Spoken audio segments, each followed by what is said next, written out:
Malacanang should make sure that this is the narrative that we should all be focusing on. What are we going to do to preserve the welfare or promote the welfare of our learners? Dapat na umanong maalarma ang pamahalaan sa sunod-sunod na karahasan na kinasasangkutan ng mga kabataang estudyante, kung saan ang huling kaso ay ang naganap na shooting incident sa San Jose National High School sa Tacloban City noong Lunes, June 22. Ayon sa policy analyst na si Attorney Michael Henry Yusinko, hindi ito simpleng issue sa criminal justice, kundi may problema ang pamahalaan sa pagtutok sa kapakanan ng mga estudyante.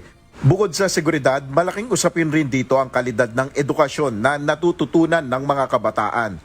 Ang dapat na nananaig sa usapin dito is paano ba natin tutugunan yung mga problema ng mga kabataan natin sa loob ng paaralan. So isa lang doon yung seguridad, right? Meron din dyan yung nutrition. Meron din dyan yung ano ba yung natututunan nila? Sino ba nagtuturo sa kanila? Nakasaad sa ulat ng Philippine Institute for Development Studies ang learning crisis na kinakaharap ng bansa. Nabatay sa World Bank 2022 report, 9 sa 10 Pilipino ang hindi nakakabasa at nakakaunawa ng isang simpleng text na angkop sa kanilang edad na 10 taong gulang. Ang isyung ito ay tinanggap na malaking hamon ni Pangulong Ferdinand Marcos Jr.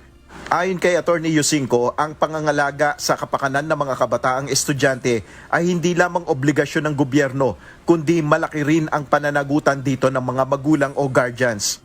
Kikita na nga natin na yung mga nangyayari sa learners natin sa loob ng bahay nila, relevant din, napaka-importante din dun sa welfare nila. Right? Anong nangyayari dun sa barangay nila, sa labas ng bahay nila, kung saan sila naglalaro, kung saan sila naglalakad.